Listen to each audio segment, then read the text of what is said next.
जय सिया राम। मैं आचार्य राजेश श्री राम जन्मभूमि अयोध्या से। प्रिय दर्शकों, न्याय, अधिकार, कर्म फलदाता, सेवा आदि के कारक ग्रह शनिदेव कुंभ राशि पर गोचर करते हुए जो उनकी अपनी मूल त्रिकोण राशि है वहीं पर गोचर करते हुए 30 जून 2024 से वक्रगति करने लगेंगे और 15 नवंबर 2024 तक वक्री होकर गति करेंगे। लगभग 5 महीनों का ये समय क्या प्रभाव लेकर के आया है, शनि की ये वक्र गति आपके लिए क्या परिणाम लेकर के आई है, इस पर हम विचार करेंगे। कोई भी ग्रह जब वक्र गति करता है तो वो निश्चित और ठोस परिणाम देने लगता है। परिणाम उसके तीव्र और अधिक हो जाते हैं क्योंकि वक्र गति के चेष्टा बल बढ़ जाता है। अब आप पूछेंगे चेष्टा बल क्या है? चेष्टा बल हर ग्रह का 6 प्रकार का बल होता है। राशि बल, अयन बल, काल बल, स्थान बल, चेष्टा बल। ये बल अलग अलग स्थितियों में बदलते हैं। कोई ग्रह जब वक्री होता है तो चेष्टा बली हो जाता है और चेष्टा बली ग्रह उच्च की तरह परिणाम देता है। अब परिणाम कैसा होगा, शुभ होगा या अशुभ होगा, यह निर्धारित करता है कि आपकी कुंडली में वो ग्रह कैसा है। यदि वो ग्रह आपकी कुंडली में अच्छा परिणाम देने वाला हुआ, शुभ परिणाम देने वाला हुआ, तो वो वक्रगति करते हुए गोचर में भी अच्छा परिणाम देगा। लेकिन यदि ग्रह आपकी मूल कुंडली में अच्छा नहीं है, अशुभ परिणाम देने वाला है, तो वक्री गति उसकी गोचर में अशुभ परिणाम ही देगी। दूसरी बात, यदि कोई ग्रह कुंडली में आपके वक्री है तो आपको डरने की जरूरत नहीं है उससे, क्योंकि विश्व के महान महान लोगों की कुंडलियों में हमने देखा है कि 2-3 ग्रह वक्री अवश्य होते हैं। और वक्री ग्रहों के बारे में कहा गया है वक्री ग्रह महाफलदायी। सारावली ज्योतिष का बहुत प्राचीन ग्रंथ है। गर्ग संहिता, भृगु संहिता, वाराह संहिता, वाराह मिहिर की पंच सिद्धांतिका आदि तमाम ऐसे ग्रंथ हैं जिसमें ग्रहों के वक्री होने के और उनके बलों की चर्चा की गई है। कुल मिलाकर के आप इतना समझिए कि वक्री ग्रह का बल बढ़ता है, शक्ति बढ़ती है, और जब शक्ति बढ़ती है तो उसके शुभ और अशुभ परिणाम भी उसी मात्रा में हमको प्राप्त होते हैं। अब वक्री ग्रह का मतलब क्या है? क्या कोई ग्रह वास्तव में वक्रगति करने लगता है? जी नहीं। कोई ग्रह पीछे नहीं चलता है, वो आगे ही चलेगा। केवल राहु और केतु 2 ग्रह ऐसे हैं जो पीछे चलते हैं। तो ये वक्री गति का मतलब क्या है? वक्र गति का मतलब है, उसको यूं समझिए कि जैसे आप ट्रेन में जा रहे हैं और कोई भी ट्रेन आपके बगल से गुजरती है, तो दोनों ट्रेनों में बैठे हुए व्यक्तियों को लगता है कि दूसरी ट्रेन पीछे जा रही है। ऐसे ही, ठीक ऐसे ही घटना खगोल में, अंतरिक्ष में घटती है, जब कुछ समय के लिए, क्योंकि पृथ्वी भी गति कर रही है, ग्रह भी गति कर रहे हैं, तो कुछ समय के लिए पृथ्वी पर रह रहे लोगों को आभास होने लगता है कि वो ग्रह पीछे जा रहा है। लेकिन वास्तव में ऐसा होता नहीं। लेकिन इस आभास का परिणाम जरूर प्राप्त होता है, ठोस प्राप्त होता है और निश्चित प्राप्त होता है। इसलिए वक्री ग्रह बहुत महत्वपूर्ण हो जाते हैं, बहुत प्रभावशाली हो जाते हैं और पृथ्वी पर उनका परिणाम बहुत तीव्र मात्रा में प्राप्त होने लगता है। यदि सिंह राशि के जातकों की बात करें तो सिंह राशि के जातकों के लिए शनि नैसर्गिक शत्रु है और दूसरे शनि आपके 7वें स्थान और 6ठे स्थान के कारक हैं। 7वां स्थान उनकी अपनी मूल त्रिकोण राशि है, उस पर गोचर कर रहे हैं, तो यहां पर भद्र पंच महापुरुष राजयोग भी बना रहे हैं। तो भद्र पंच महापुरुष राजयोग सिंह राशि के जातकों के लिए अच्छा राजयोग शनिदेव बना रहे हैं। अब जब वक्री होंगे तो ठीक पीछे वाले ग्रह को, अपनी मकर राशि को अपने प्रभाव में ले लेंगे।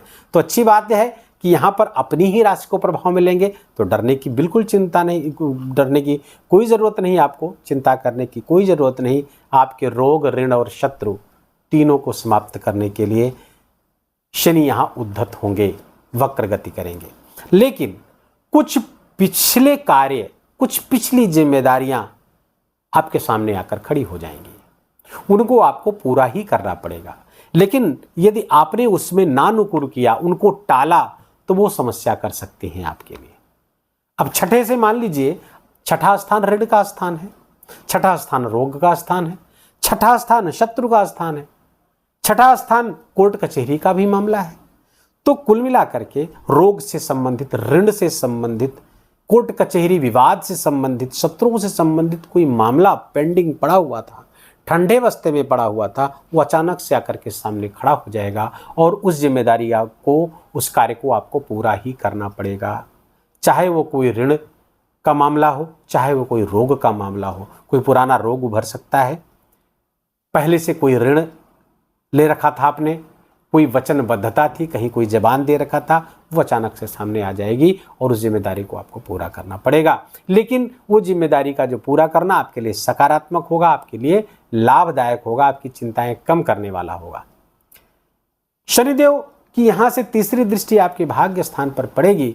यदि आप अपनी इन पेंडिंग्स को जो सामने आएंगे उसको पूरा करते हैं, तो शनि की तीसरी दृष्टि धर्म स्थान पर पड़ रही, भाग्य स्थान पर पड़ रही है। आप अपने आप को स्पिरिचुअलिटी से जोड़े रहेंगे, धर्म स्थान से जोड़े रहेंगे, मंदिर से जोड़े रहेंगे, तो फिर ये शनि आपके लिए बहुत शुभदायक होगा। शनि का ये वक्र गति सिंह राशि के जातकों के लिए बहुत अच्छे परिणाम लेकर के आएगा। तीसरी दृष्टि पड़ेगी तो भाग्य में भी वृद्धि कर देंगे, पिता के स्वास्थ्य में आपके लाभ देंगे, बशर्ते कि आप धर्म से स्वयं को जोड़े रहें। अब यहाँ पर एक चीज बता दें कि शनि स्तंभित भी होते हैं शुरू के 5 दिन और अंतिम के 5 दिन। जब स्तंभित होते हैं तो बुरा फल देते हैं। तो इस समय नोट कर लीजिए, जब 30 जून को गोचर कर रहे हैं तो 5 दिन पहले ही स्तंभित हो जाएंगे, अर्थात 25 जून से लेकर के 30 जून कोई नया कार्य बिल्कुल मत करिए, नोट करके रख लीजिए डायरी में।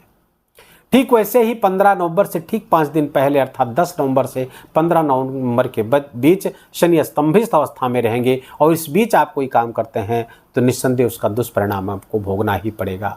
शनि कैसा भी हो, कैसा परिणाम दे रहा हो, अब जब स्तंभित अवस्था में रहते हैं कि केवल बुरा परिणाम देते हैं, इस बीच बहुत सावधान रहना है आपको।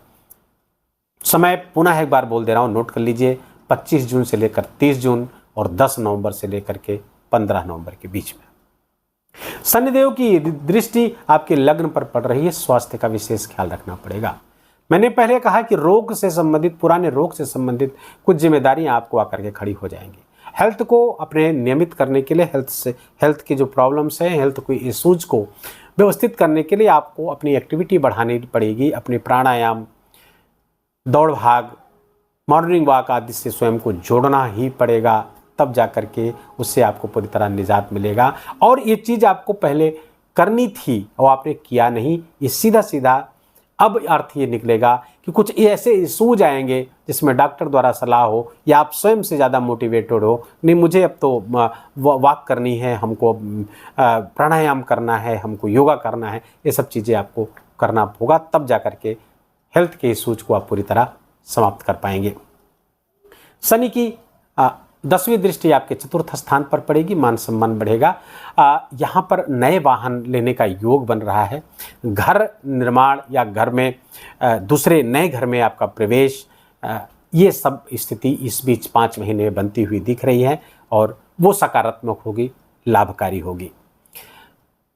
सिंह राशि के जातकों के लिए उपाय के तौर पर मैं यदि बताऊं तो शिव भगवान की उपासना से शनिदेव बहुत प्रसन्न होते हैं, क्योंकि शनिदेव के गुरु हैं शिव भगवान, भगवान शंकर उनके गुरु हैं। तो शंकर की उपासना से, भगवान शिव की उपासना से शनि बहुत प्रसन्न होते हैं। हनुमान जी भी शिव जी के ही अवतार हैं, रुद्रावतार हैं। अतः हनुमान चालीसा का 7 बार या 11 बार नित्य पाठ, सुंदरकांड का पाठ रात में 9 बजे के बाद, ये सब आपके लिए बहुत ही कल्याणकारी होगा। एक विशिष्ट उपाय आपसे चर्चा करूंगा, उसको अवश्य करिएगा। और ये उपाय बहुत लोगों पर आजमाया उपाय है। शनि के 7.5 चल रही हो, ढैया चल रही हो, कैसा भी शनि हो, उसको प्रसन्न करने के लिए ये उपाय आप अवश्य करिएगा। 7 मुखी रुद्राक्ष के 3 दाने गले में धारण कर लीजिए। 3 दाने, या 3 से गुणा करने पे जितने अक्षर 3 से 6, 9, 18, 21, 27 इस तरह दाने हो सके आप इसको धारण करिएगा। शनिदेव की प्रसन्नता प्राप्त होगी। यद्यपि 3 दाने ही पर्याप्त हैं, 3 दानों को लेकर के आप पहन सकते हैं, या 1 दाना 14 मुखी रुद्राक्ष को धारण करने से शनि बहुत प्रसन्न होते हैं। मैंने इसलिए बताया कि क्योंकि भगवान शिव शनि के गुरु हैं और शिव का ही अंश है रुद्राक्ष, इसलिए रुद्राक्ष के धारण करने से शनिदेव प्रसन्न होते हैं। ये उपाय करिएगा, मेहनत खूब करते रहिएगा। शनिदेव आपका खूब खूब मंगल करें। इन शुभकामनाओं के साथ इस वीडियो को यहीं समाप्त करेंगे। वीडियो अच्छा लगा हो, आपके काम का लगा हो, इन्फॉर्मेटिव लगा हो, मेरा बोलना आपका सुनना सार्थक हुआ हो तो इस वीडियो को लाइक करिएगा। कमेंट में बहुत प्रेम से जय सिया राम लिखना बिल्कुल भी मत भूलिएगा, ये मेरा विशेष निवेदन है आपसे। चैनल पर आप नए हैं, प्रथम आगमन है, हार्दिक स्वागत है आपका। चैनल को सब्सक्राइब कर लीजिए, बेल आइकन की घंटी दबा लीजिए ताकि नए वीडियो का नोटिफिकेशन आप तक पहुंचता रहे। अपना ख्याल रखिए, अपनों का ख्याल रखिए, माता पिता की खूब सेवा करके उनका आशीर्वाद लीजिए। जय जय सिया राम।